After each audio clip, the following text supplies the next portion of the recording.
Muy buena noche, apreciados amigos y hermanos que Sí, se han conectado a esta programación en las diferentes plataformas virtuales. Les queremos extender la más cordial bienvenida a su iglesia adventista del séptimo día, Dimensión Profética. También les invitamos a que en esta programación ustedes puedan escribir en las diferentes plataformas sus pedidos de oración o agradecimientos que estaremos tomándolos en cuenta. Les invito a que podamos inclinar nuestro rostro y vamos a pedir la presencia y la bendición de nuestro Padre Celestial para esta reunión. Oremos. Querido Padre, que habitas en la altura de los cielos, alabamos y bendecimos tu nombre porque para siempre es tu bondad y tu misericordia. Gracias porque nos has permitido culminar ya este día, primer día de la semana. Gracias porque nos has permitido también congregarnos en este momento, este grupo de tus hijos, que queremos, Señor, conocer más acerca de las situaciones que nos están aconteciendo y que nos anuncian que estás pronto a regresar a este mundo, Señor, por tus hijos. Gracias te damos por la presencia de cada uno de nuestros hermanos y amigos en este lugar y te suplicamos, Padre, que por favor nos acompañes y dirijas de manera especial a través de tu Espíritu Santo a nuestro hermano que trazará tu palabra en esta noche. Te agradecemos, Señor, por la presencia de tu Espíritu Santo en nuestra vida y en este espacio virtual. En el nombre de Cristo Jesús. Amén. Muy bien. Durante estos domingos de este mes de agosto, hemos estado teniendo un seminario muy importante, muy especial, muy interesante también, acerca de libertad religiosa. Nuestro hermano Ángel Alfonso Orellana nos ha dado muy, a pesar de que por el tiempo, él quisiera tener más tiempo, obviamente, pero y también creo que debemos de hacer una invitación posterior para que de repente podamos ampliar estos temas que nos han dejado así como muy inquietos. Pero queremos contarles a nuestros amigos que se están conectando por primera vez, probablemente a este seminario, que el primer domingo del mes de agosto, o sea, el 1 de agosto, tuvimos el seminario especialmente enfocado a lo que era la base bíblica del tema sobre libertad religiosa. El segundo domingo, nuestro hermano nos dio las bases históricas de la libertad religiosa. Y hoy, como él mismo lo decía en el primer seminario, estaba ansioso por llegar a este tema. Así que vamos a escucharle con muchísima atención. Si tuviesen alguna pregunta o algo así, yo creo que al final podríamos aprovecharlo. Así que, hermano Ángel Alfonso Orellana, bienvenido, y que este tiempo podamos disfrutarlo y también aprovecharlo y sobre todo estar conscientes del tiempo que estamos viviendo. Que el Señor le bendiga, bienvenido. amén. Muchas gracias, hermana. Muchas gracias por el repaso de los temas. Definitivamente es un tema, el de hoy, que estoy muy emocionado por compartir.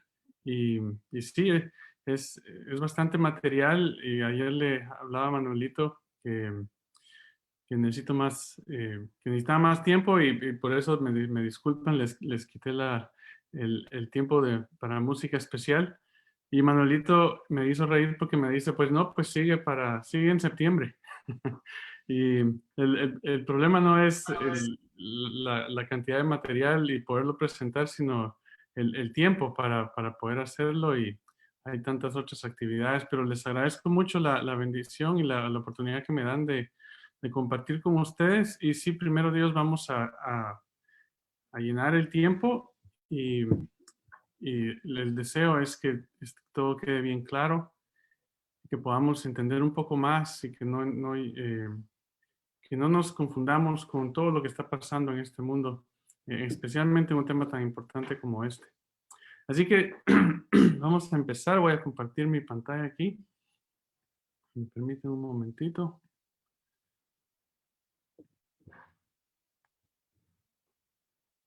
Estoy seguro que me lo puedan ver.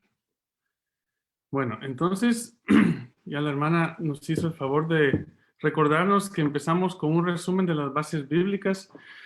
La semana pasada vimos lo que eran los fundamentos de la libertad religiosa aquí en Estados Unidos. Y yo me puse a pensar, de hecho, la semana pasada que no estoy seguro si saben que yo vivo en Estados Unidos o no, pero para los que están escuchando también, yo soy guatemalteco, pero tengo ya 21 años de vivir en Estados Unidos con mi esposa y mis dos hijos. Y consideramos que es un privilegio estar de este lado, si lo quiere ver así, del lugar donde se va a originar el, la, la pérdida de libertades religiosas, ¿verdad? Entonces, vamos a, vamos a tener hoy un tema muy importante y le he llamado el estado actual de la libertad religiosa en Norteamérica. Y me atrevo a pensar que quizás usted no ha escuchado, no ha tenido esta perspectiva y por eso es que me emociona tanto compartir esto porque esto no se comparte mucho. Nos enfocamos mucho en las encíclicas papales y cosas de este tipo y tiene su lugar, pero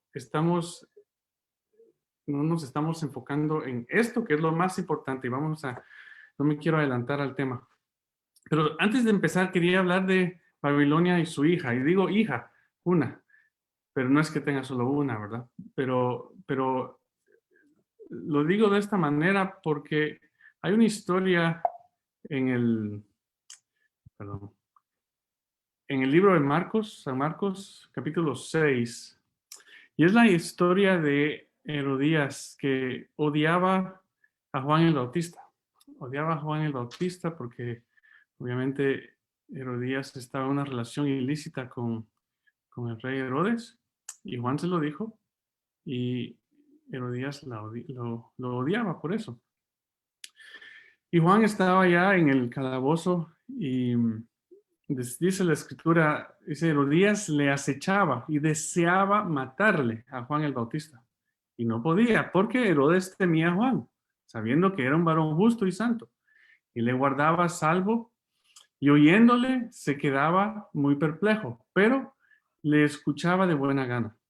Pero viendo un día oportuno, en que Herodes, en la fiesta de su cumpleaños, daba una cena a sus príncipes y tribunos y a los principales de Galilea, entrando la hija de Herodías, danzó y agradó a Herodes.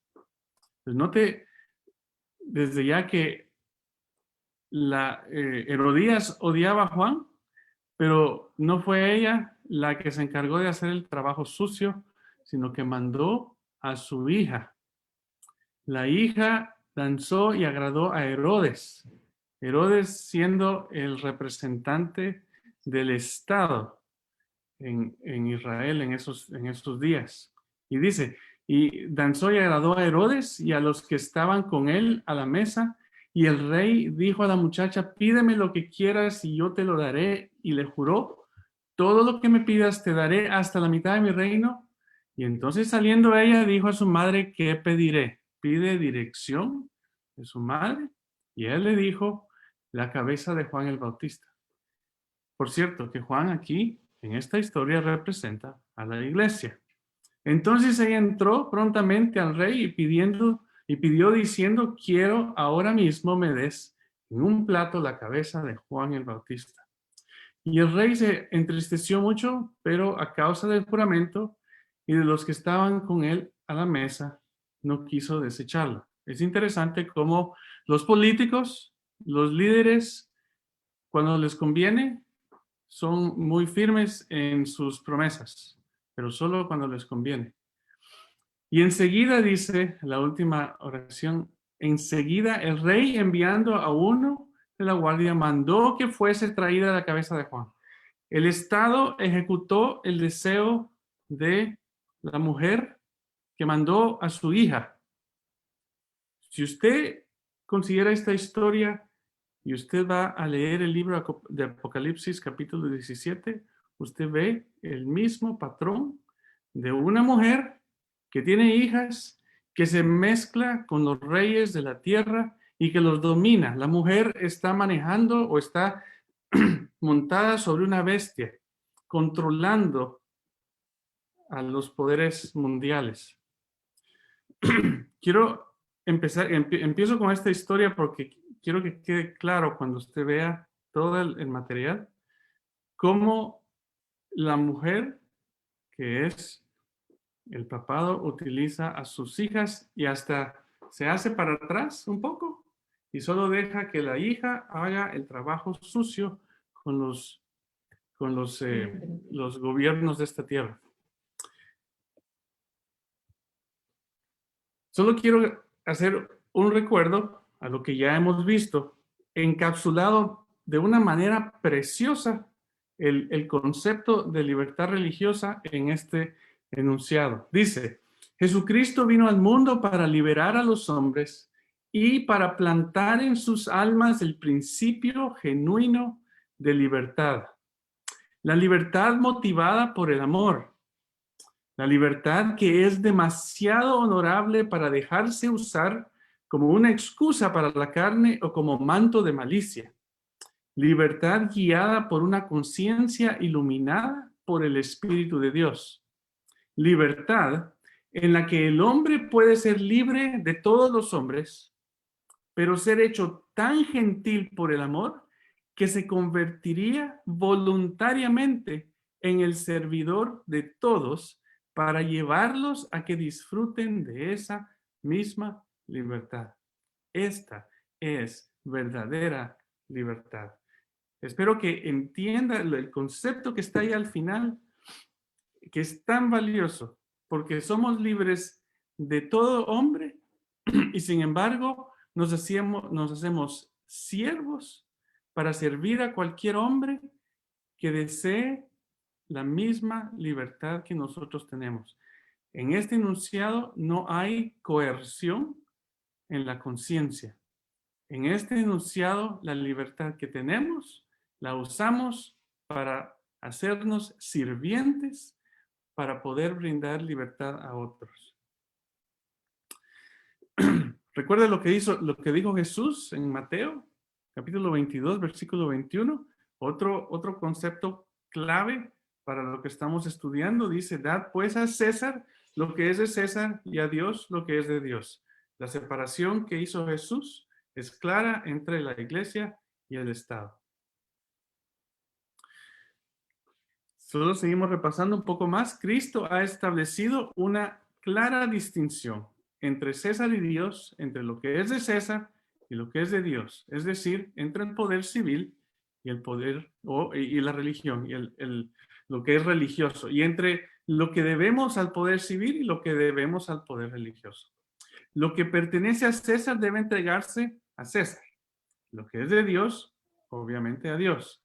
Con lo que es de Dios, César no puede tener nada que ver.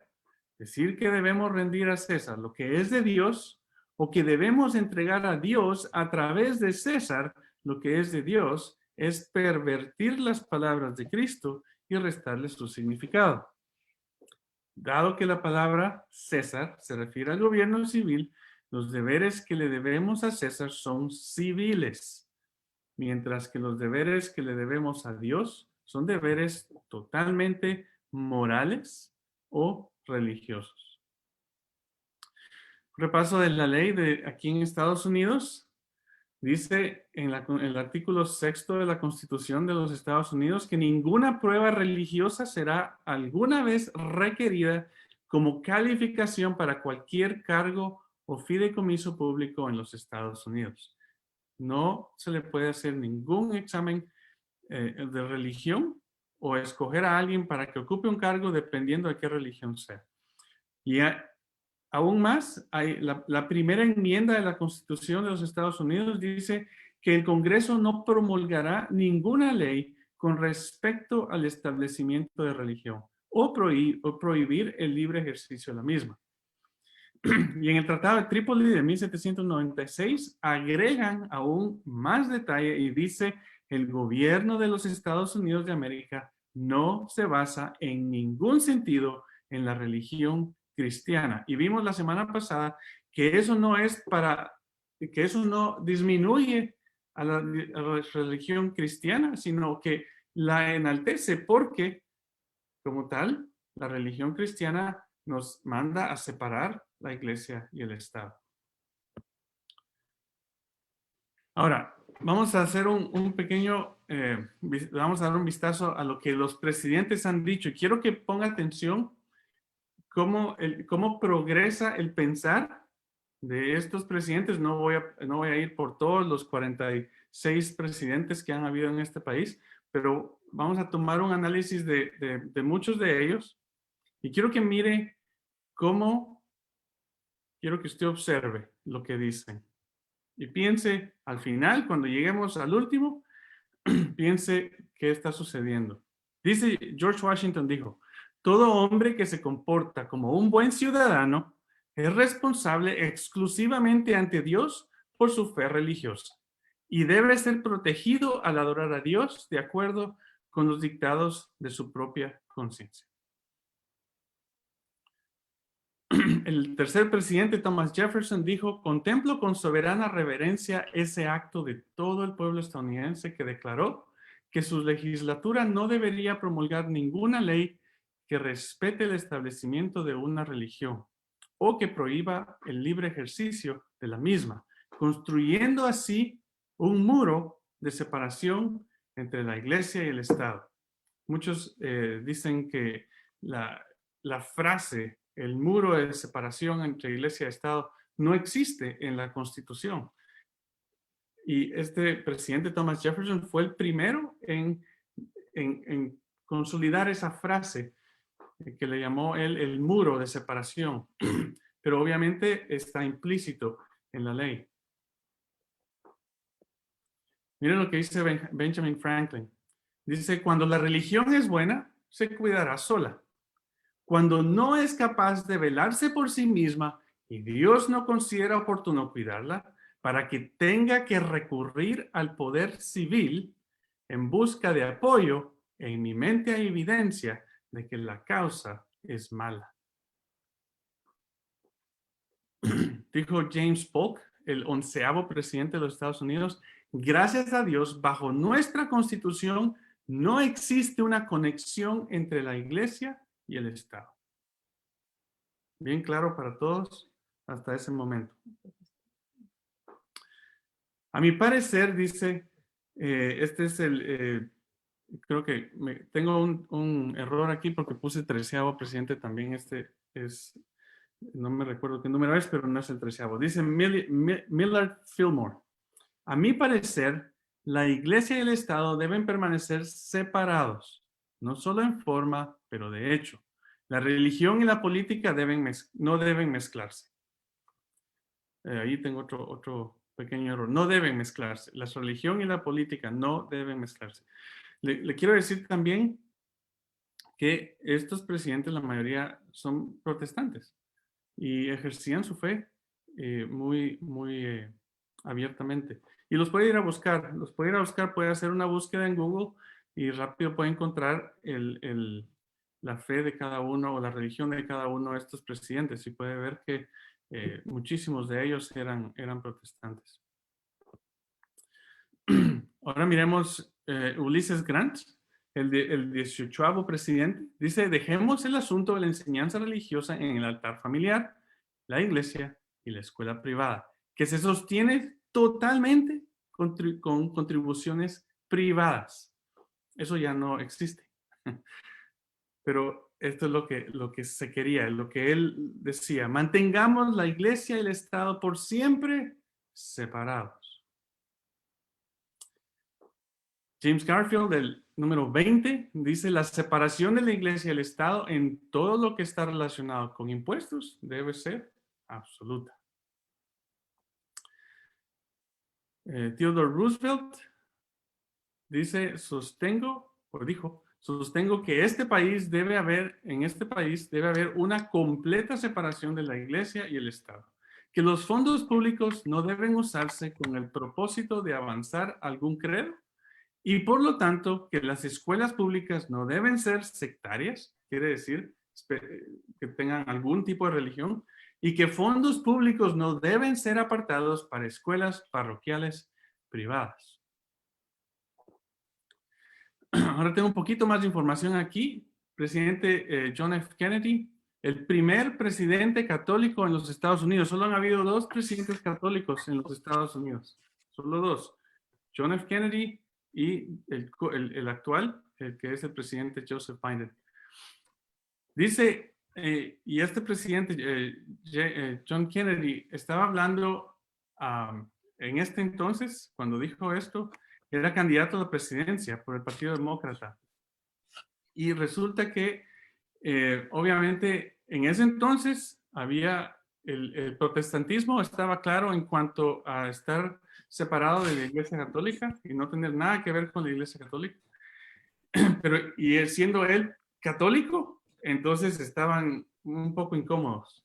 Entonces él vino y fue a Texas a hablar con una congregación de líderes protestantes. Y esto es lo que les dijo. Dice, creo en una América donde la separación de la Iglesia y el Estado es absoluta, donde ningún prelado católico le diría al presidente, si fuera católico, cómo actuar, y ningún ministro protestante le diría a sus feligreses por quién votar, donde ninguna iglesia o escuela de la iglesia se le otorgan fondos públicos o preferencia política, y donde a ningún hombre se le niega su cargo público simplemente porque su religión difiere del presidente que podría nombrarlo o de las personas que podrían elegirlo.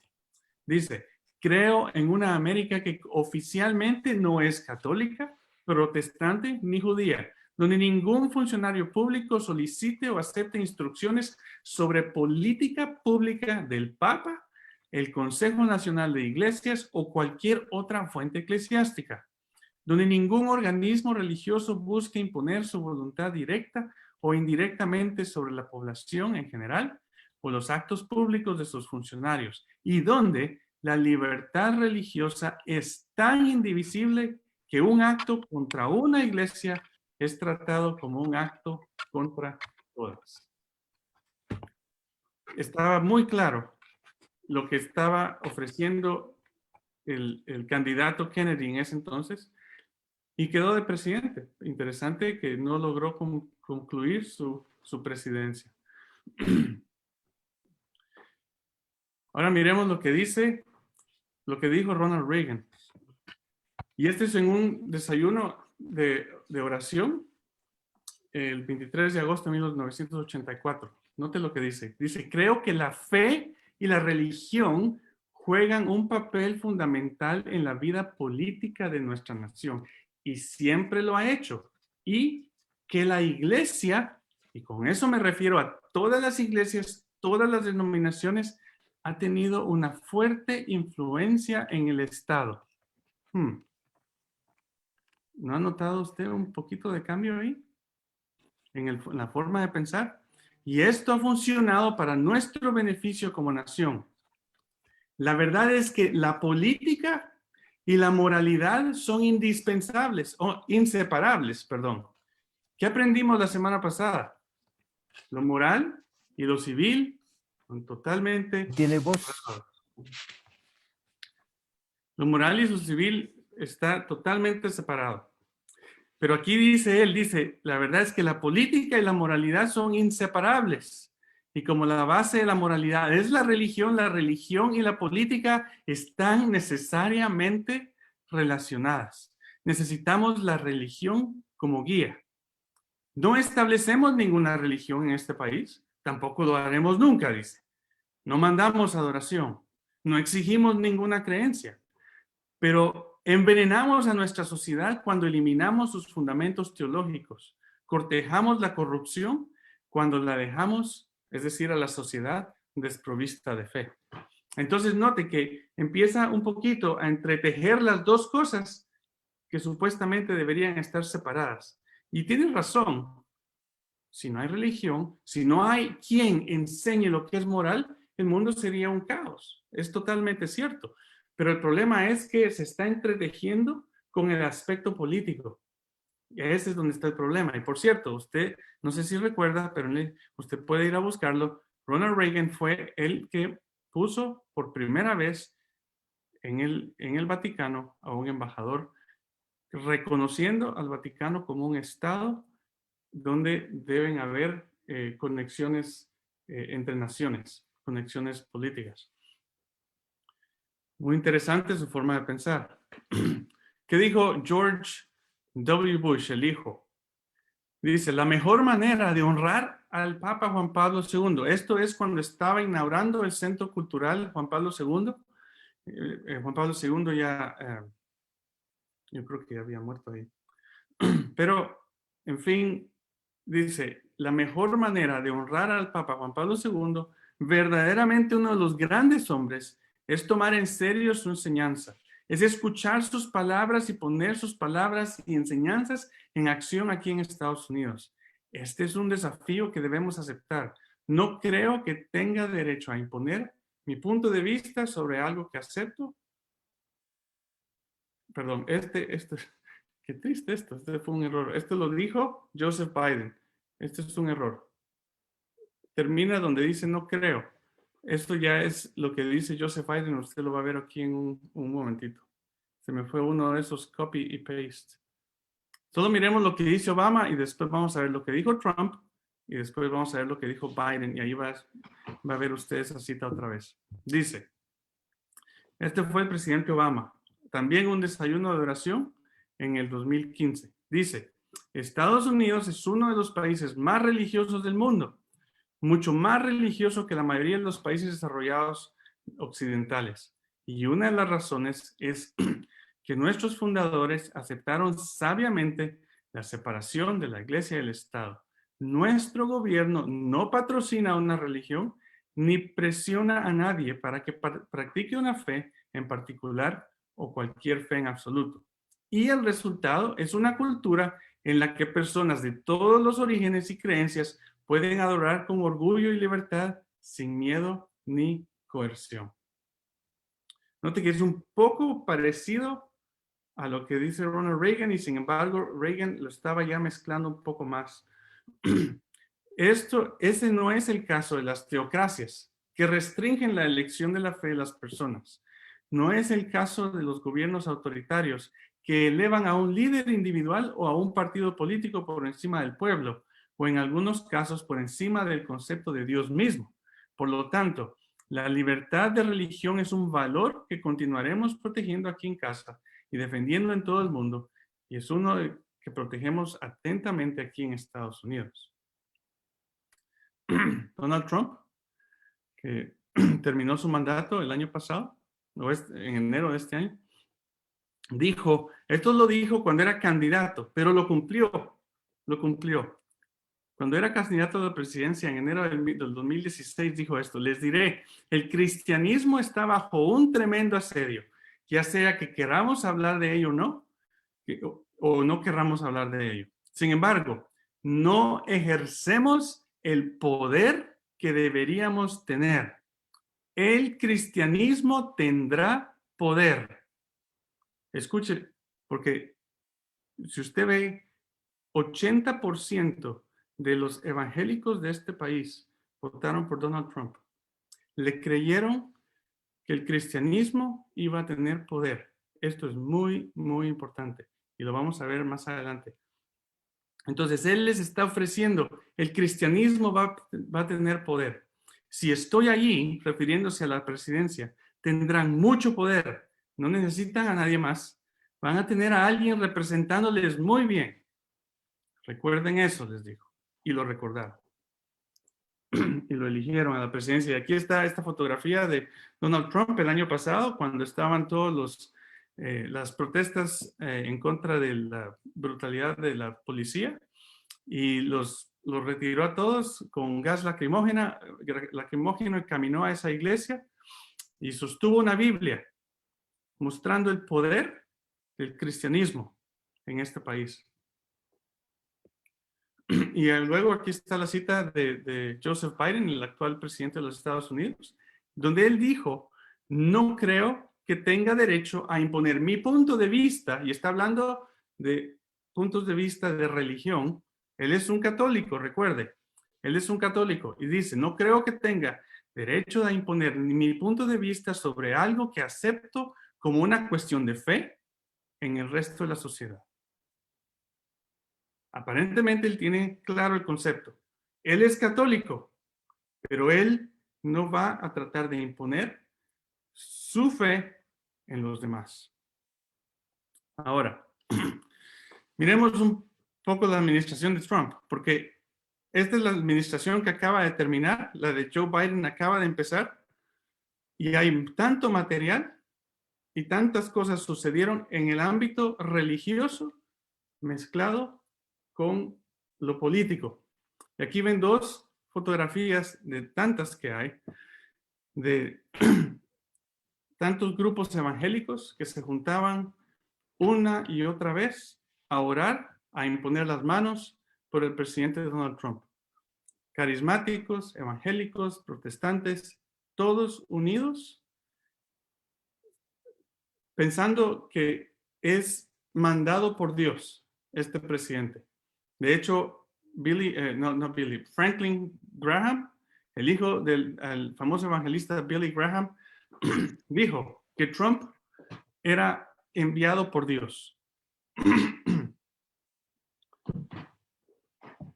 Tanto es así que cuando se estaban certificando los votos en favor de Joseph Biden el 6 de enero de este año, usted recuerda, si vio las noticias, el trágico desenlace de ese gobierno.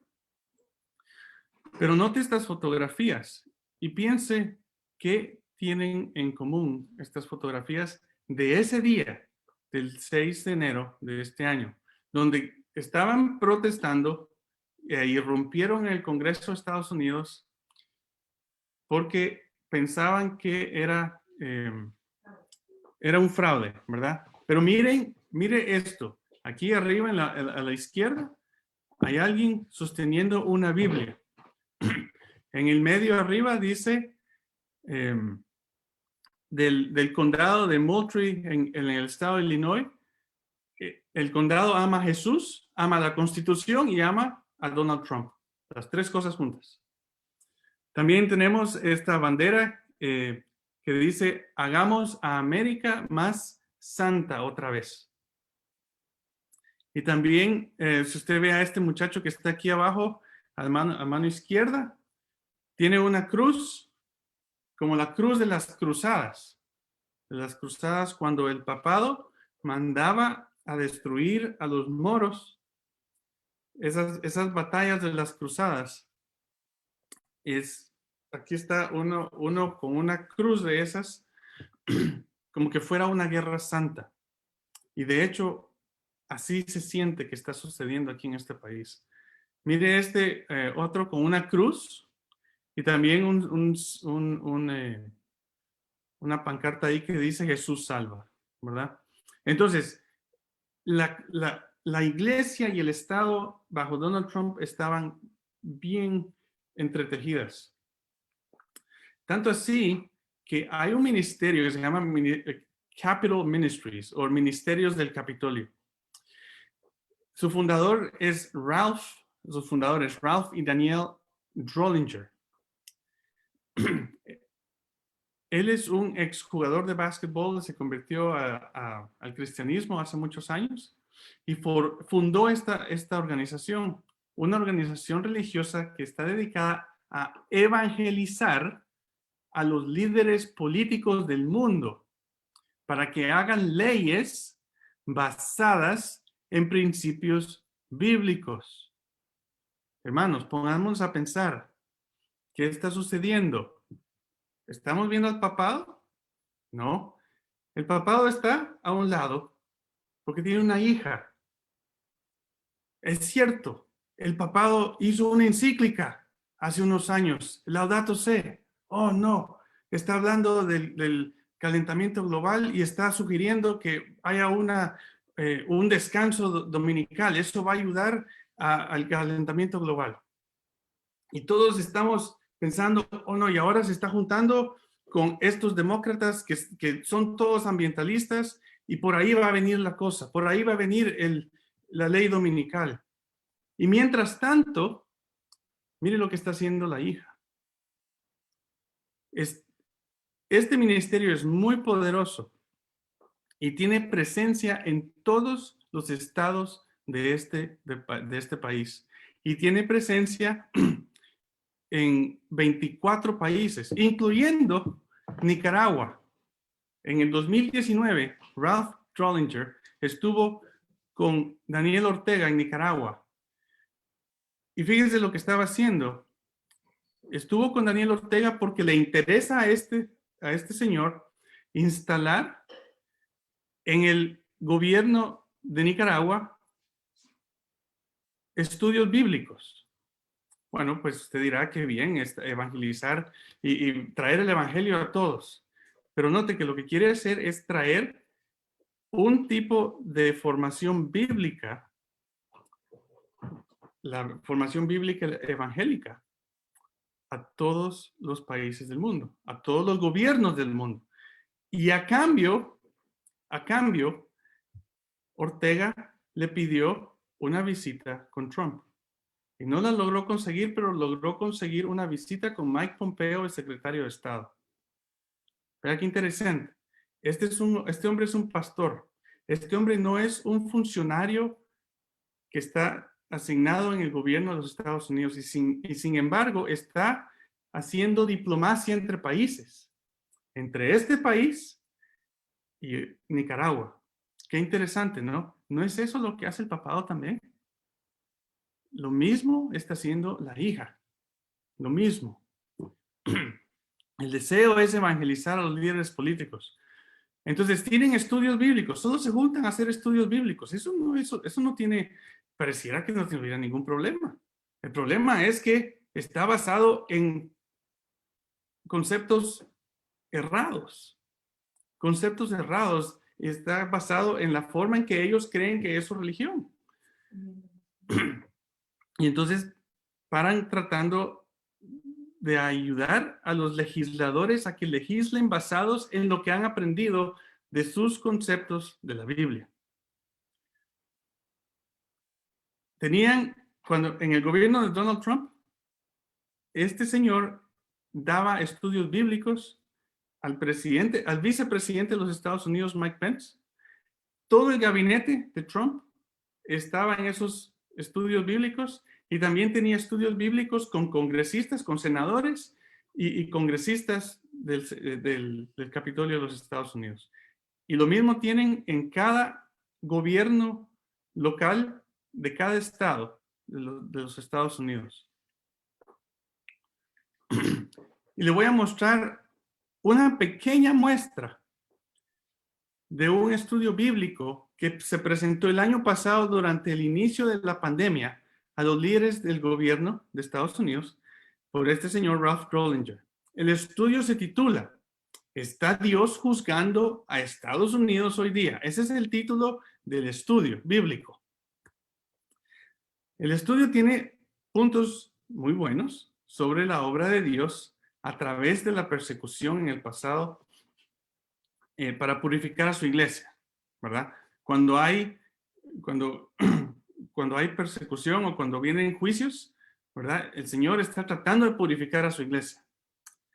Y se refiere a 1 Pedro 4:17, donde dice, él dice esto cuando se refiere a 1 Pedro 4:17, dice, Pedro está enseñando que en este tiempo o era el juicio de Dios se enfocará en la casa de Dios, es decir, en su iglesia.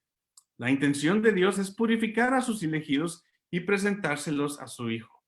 Yo no tengo nada en contra de eso. Eso es bíblico, ¿verdad? No tengo nada en contra de eso, pero note.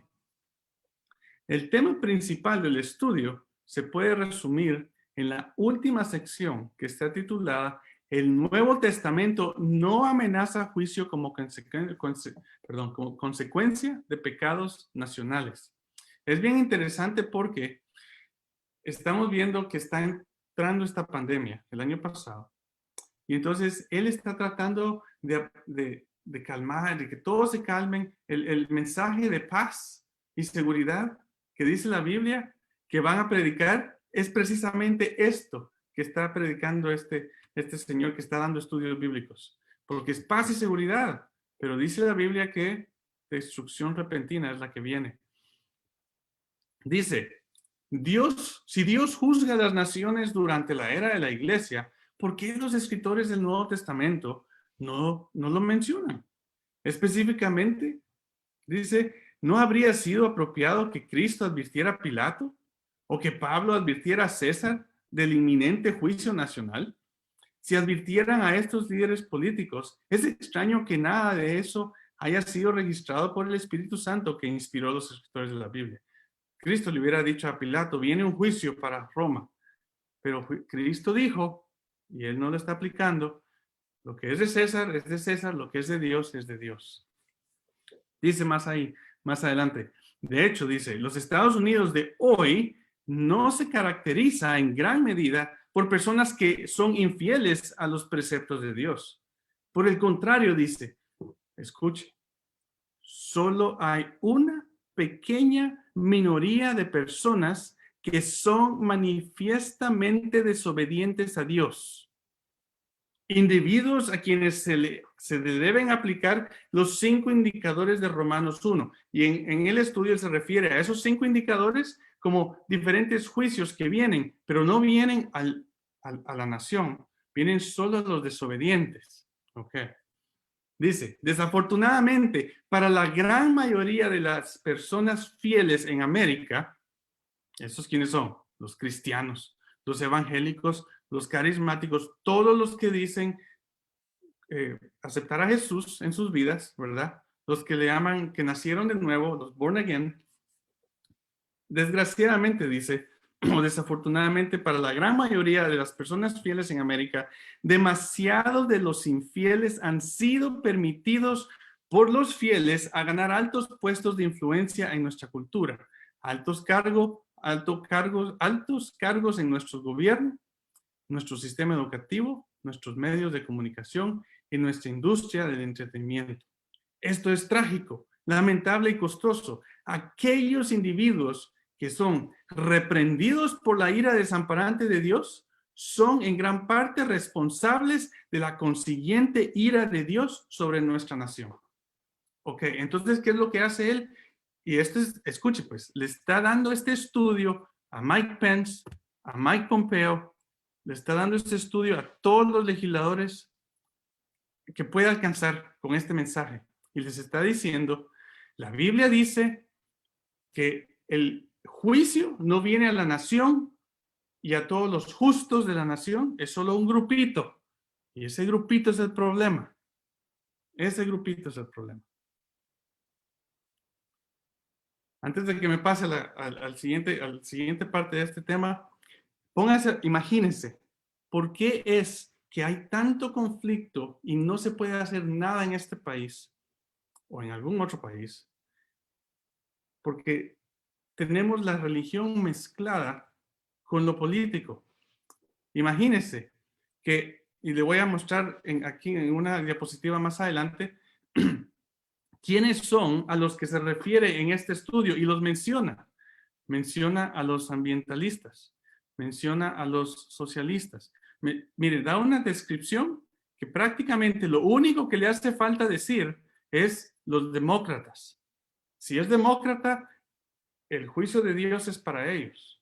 Entonces, imagínense, si eso es lo que están aprendiendo los legisladores, nunca se van a poner de acuerdo en nada, porque entonces todo se vuelve político. La religión, los principios religiosos se vuelven políticos y quieren aplicar esos principios religiosos en sus políticas, en sus leyes.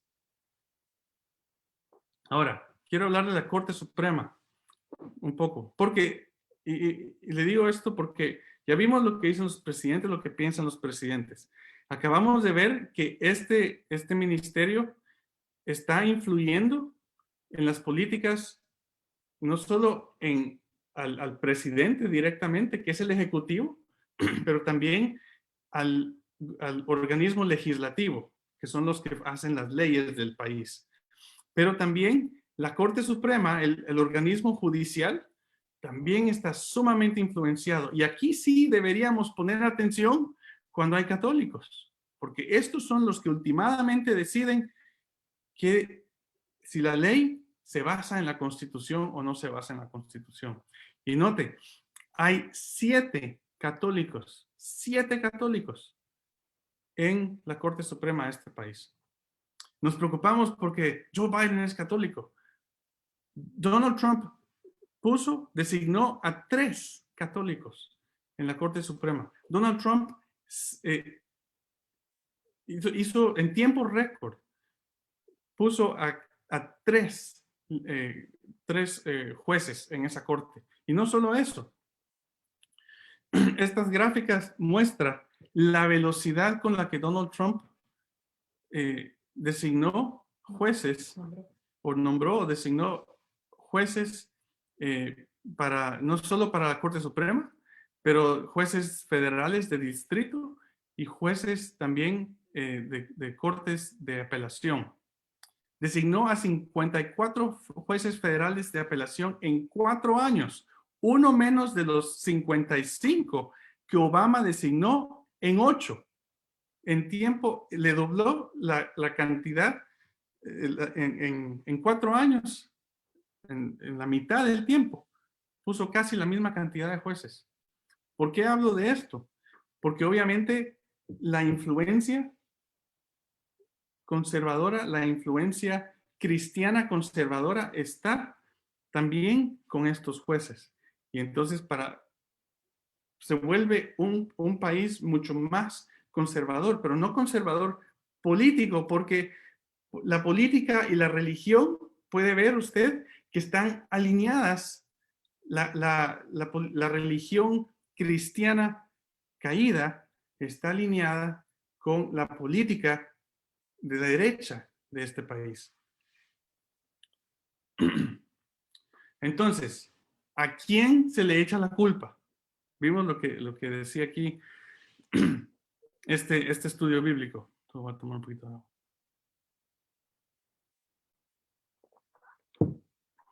Dice, aquellos que profesan amar a Jesús hoy preferirían señalar con el dedo a otro lugar que no sea ellos mismos. ¿No lo hicieron así cuando estaban acusando a Jesús? Prefirieron, es mejor que muera uno y que se salve nuestra nación. Lo mismo está sucediendo hoy aquí. Pero el dedo debe girarse directamente hacia nosotros mismos para que podamos hacer un examen serio de nuestra condición espiritual. De hecho, vamos a hablar de esto la próxima semana. Pero si bien es cierto que la condición general de inmoralidad tiene un efecto negativo en la sociedad, no lo niego. No estoy negando que todos los problemas que hay, toda la inmoralidad sexual, tanta violencia, todas esas cosas, no estoy negando nada de eso. Pero todo eso existe y tiene un efecto negativo en la sociedad. No debemos olvidar que las palabras groseras, solo con decir una mentira, eso es inmoral también. Pero buscamos a dónde poner el dedo. Entonces, ¿a quién se le culpa? Ese estudio bíblico le apunta el dedo a los ateos, a los secularistas, a los humanistas, izquierdistas, progresistas, socialistas y comunistas. No me aparto y no estoy justificando nada de estas ideologías. Pero yo soy totalmente apolítico. No estoy registrado con ningún partido político en este país, porque no deberíamos, como cristianos adventistas del séptimo día. Pero a esto se le apunta, porque en algún lugar tenemos que decir, ese fue, ¿verdad? Estos son el problema. Y recuerde lo que habíamos visto, el rey del norte y el rey del sur son estos dos polos opuestos de fuerzas a ideologías que empezaron como Roma, el papado, la Babilonia y la iglesia protestante, Luego es el falso profeta de Apocalipsis 16 y Estados Unidos. Por ahí se me está viniendo alguien no está muted y no lo puedo controlar yo aquí. Auriculares, dice que Si me lo pueden mute o silenciar, por favor, porque vamos a ver si yo lo por puedo. otro lado, No tengo la capacidad para hacerlo yo. Bueno, y del lado del sur está Egipto, que es el ateísmo, que es el secularismo y el humanismo, que son las ideologías izquierdistas, progresistas, socialistas, comunistas. Todo eso. Entonces está esta contienda y nosotros estamos en medio, los cristianos estamos en medio. No deberíamos tomar ninguno de estos dos lados. Entonces, ¿quién dice Dios que es culpable? El mundo, la iglesia dice, son estos. ¿Qué es lo que dice Dios? La preciosa libertad de creencias y prácticas religiosas de Estados Unidos están en peligro de ser destruidas. ¿Por quién? Por aquellos que obligarían a la conciencia de la minoría a ajustarse a los deseos de la mayoría. ¿Recuerden lo que dijo ese estudio? ¿Qué están enseñando? Que son unos pocos los que son el problema. Una minoría es la que tiene el problema. Dice, en los movimientos, este es el conflicto de los siglos, en los movimientos que se realizan actualmente en los Estados Unidos, en Norteamérica, para asegurar el apoyo del Estado y las instituciones prácticas de la iglesia, los protestantes están siguiendo las huellas de los papistas. Es decir, están haciendo lo mismo que su mamá hace, ¿verdad? La misma cosa. Pero entonces, ¿quién es? ¿Quién dice Dios que es? Esto me suena, no que son estos, los de izquierda o qué sé yo, estos políticos de este lado, no. Es la iglesia, no es la inmoralidad que está aquí. Sí, hay inmoralidad, pero aún en Sodoma y Gomorra no fueron destruidas por el homosexualismo, fueron destruidas por el amor al dinero, fueron destruidas. Usted lo puede encontrar en Isaías, fueron destruidas por el egoísmo y por no encargarse de las viudas, por no encargarse de los huérfanos. Todo eso está claro en la Biblia. No justifica que el homosexualismo sea algo bueno, porque no lo es. La Biblia es clara en eso también. Pero la Biblia está poniendo la lupa en donde se debe poner y es en la iglesia caída. Más dice, cuando se levantan maestros verdaderos para explicar la palabra de Dios, levántanse también hombres de saber, ministros que profesan comprender las escrituras para denunciar la sana doctrina como si fuera herejía, alejando así a los que buscan la verdad. Si el mundo no estuviese fatalmente embriagado con el vino de Babilonia, multitudes se convencerían y se convertirían por medio del conocimiento de las verdades claras y penetrantes de la palabra de Dios. Pero la fe religiosa parece tan confusa y discordante que el pueblo no sabe qué creer ni qué aceptar como verdad. Y mire lo que dice. El conflicto de los siglos lo dice. La iglesia es responsable del pecado de la impenitencia del mundo. Entonces, ¿a quién le dice el Señor que tiene la culpa? Es la iglesia. La iglesia es la que tiene la culpa. Dice también, edictos reales, concilios generales y ordenanzas de la iglesia sostenidos por el poder civil fueron los peldaños por medio de los cuales el día de fiesta pagano alcanzó su puesto de honor en el mundo cristiano. Está hablando del domingo, el establecimiento del domingo en el tiempo de Constantino. ¿Qué fue lo que logró que se estableciera? En parte, las ordenanzas de la iglesia que eran sostenidas por el poder civil. Así pasó y así va a pasar y así está pasando. Dice, otra vez en Conflicto de los Siglos, la sagacidad y astucia de la iglesia romana asombran. Como que pudiera leer el porvenir, dice, puede leer el porvenir, el futuro. Dice, se da tiempo viendo que las iglesias protestantes le están rindiendo homenaje con la aceptación del falso día de reposo y que se preparan a imponerlo con los mismos medios que ella empleó en tiempos pasados. Entonces, ¿qué hace la iglesia? El papado, el catolicismo, ¿qué hace? Ahora se está encargando de jalarse a los ambientalistas y jalarse a todos estos que piensan más hacia la tendencia izquierda, porque la hija se está encargando de lo que es legal, de imponer la imagen de la bestia en este país. Entonces no se tiene que preocupar por eso. Entonces por eso nuestros ojos no deberían estar puestos en el papado necesariamente, porque Roma no cambia. Pero estamos perdiendo de vista lo que está pasando aquí en este país y por abajo de nuestras narices no nos damos cuenta que ya se está imponiendo todo esto y se está preparando todo esto para que hayan leyes que restringan la libertad religiosa. Y por cierto, se me vino a la cabeza que no metí un enunciado aquí, pero ya se me olvidó qué era. Pero hay tanto que compartir, como le digo. Lea El conflicto de los siglos, lea los últimos capítulos que tienen que ver con libertad religiosa y léalos de nuevo, pensando en lo que está sucediendo y lo que sucedió en estos últimos 4 años en este país. Si me recuerdo, se lo menciono, pero dice también, a medida que las iglesias protestantes rechacen los argumentos claros de la Biblia en defensa de la ley de Dios, desearán imponer silencio a aquellos cuya fe no pueden rebatir con la Biblia.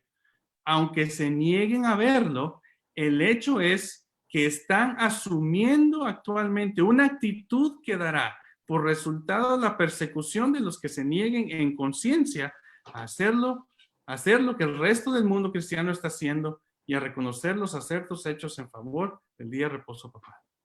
Está haciendo lo mismo que el papado ha hecho en tiempos pasados. Esto es real. Esta gráfica aquí representa lo que ha pasado con la iglesia protestante en este país. Desde 1844, cuando empezó el mensaje de los 3 ángeles y que existió por un momento un reavivamiento en este país. Pero gradualmente, de ese entonces, ¿qué dijeron? No estamos bajo la ley, estamos bajo la gracia. Por eso es que la lupa se le pone a la iglesia.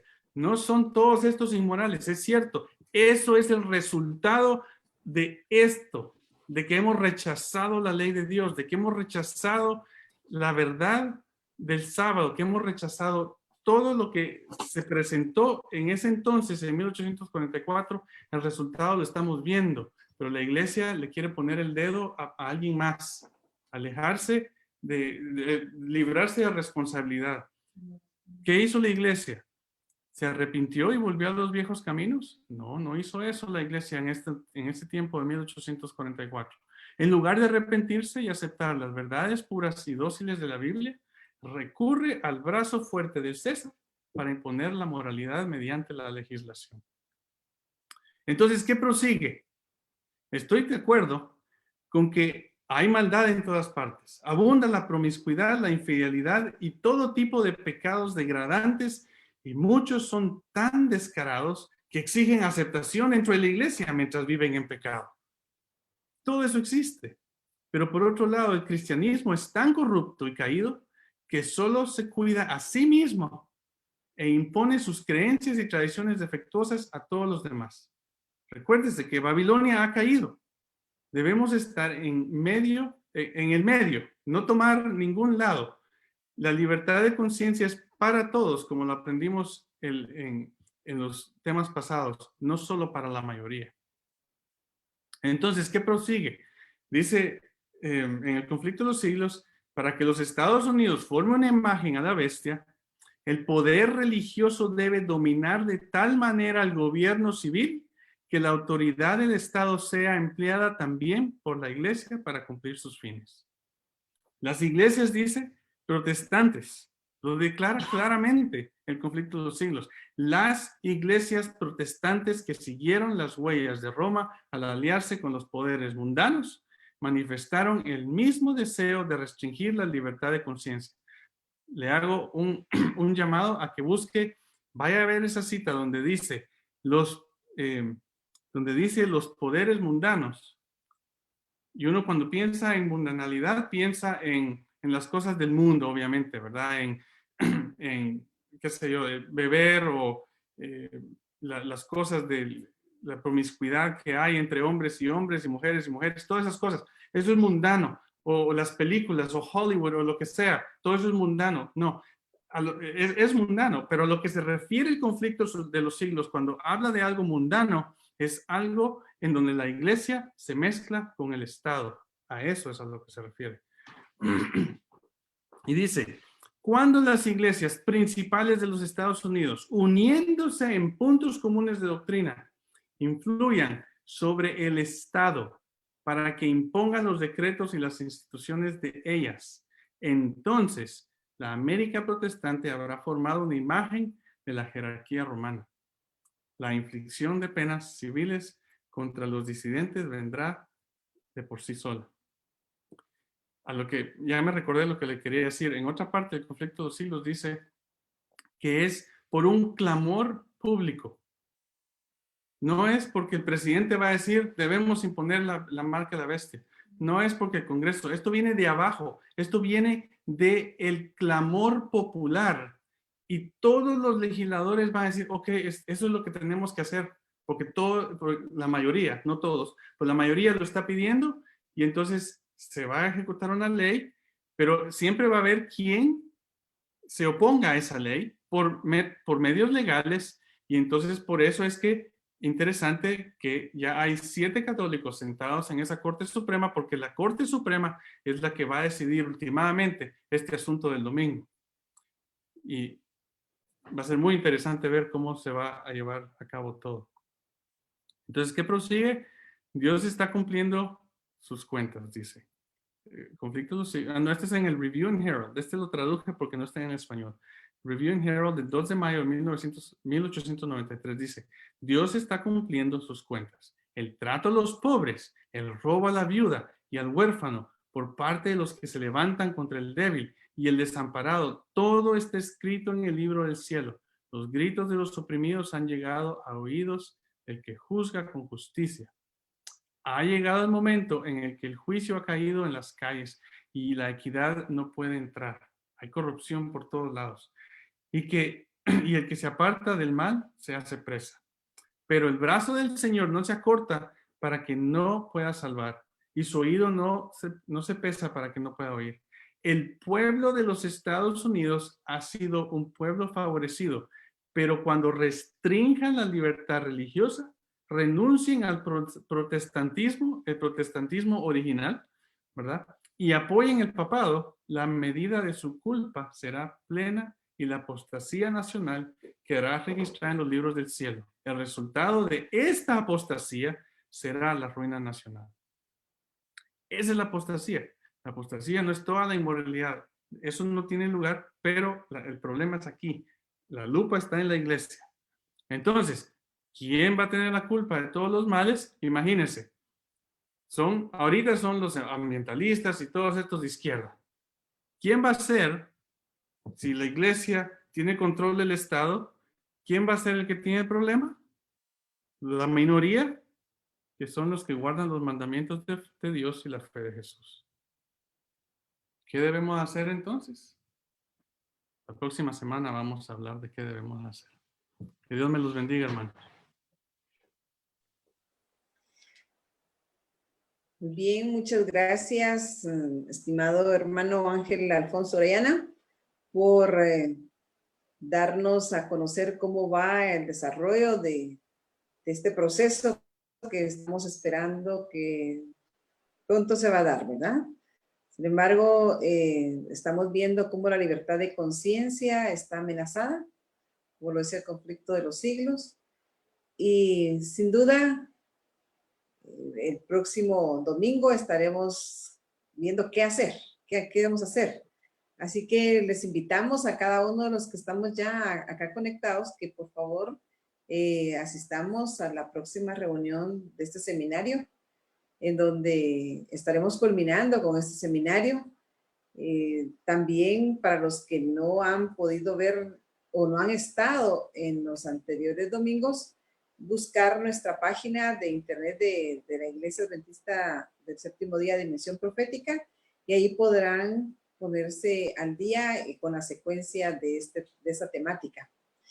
Agradecemos nuevamente a nuestro hermano por ese esfuerzo de poder compartir en tan poco tiempo todo este bagaje de de información que sin duda nos pone al tanto de cómo está dándose la situación en ese país del norte y que nosotros sabemos que pronto pues esto estará desarrollándose en su plenitud.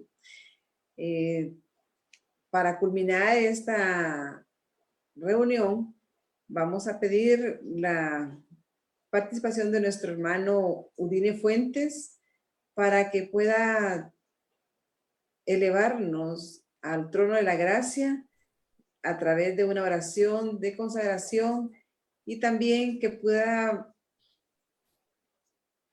interceder por las personas que están sufriendo quebrantos de salud, especialmente por esta pandemia que se está dando y nos han pedido por el hermano Ramiro Ruiz, me parece.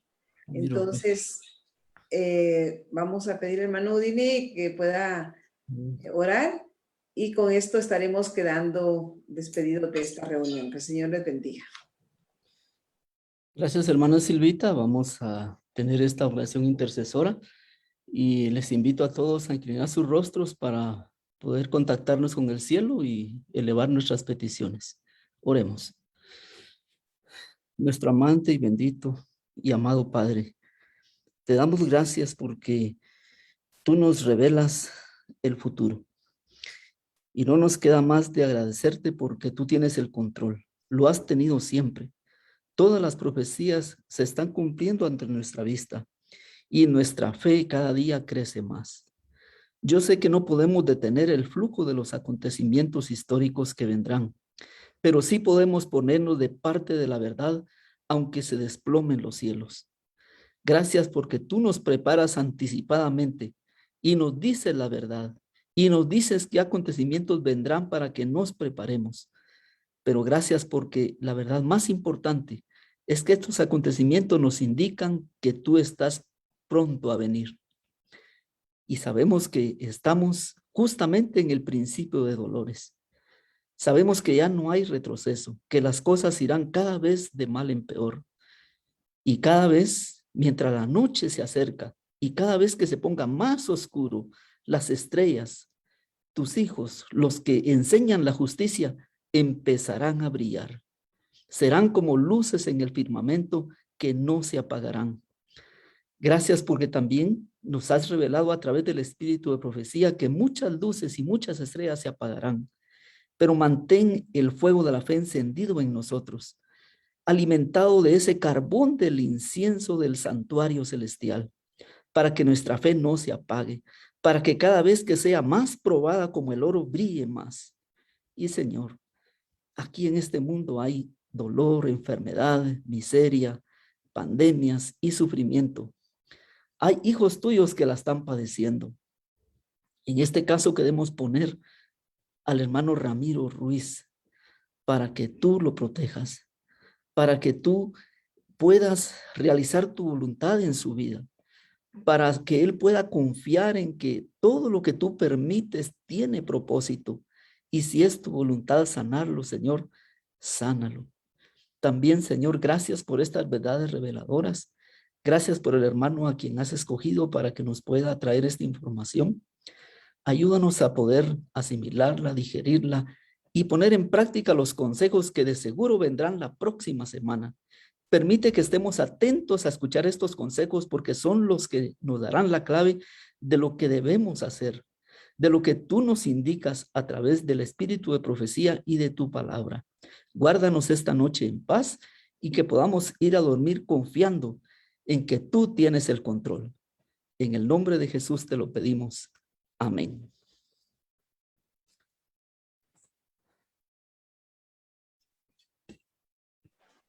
Bendiciones. Feliz noche. Amén. Feliz noche. Feliz noche. Hermanos, Que Dios les Dios les bendiga. bendiga. Feliz noche. Gracias. Feliz noche a todos. Gracias, Alfonso. Feliz noche a todos, bendiciones.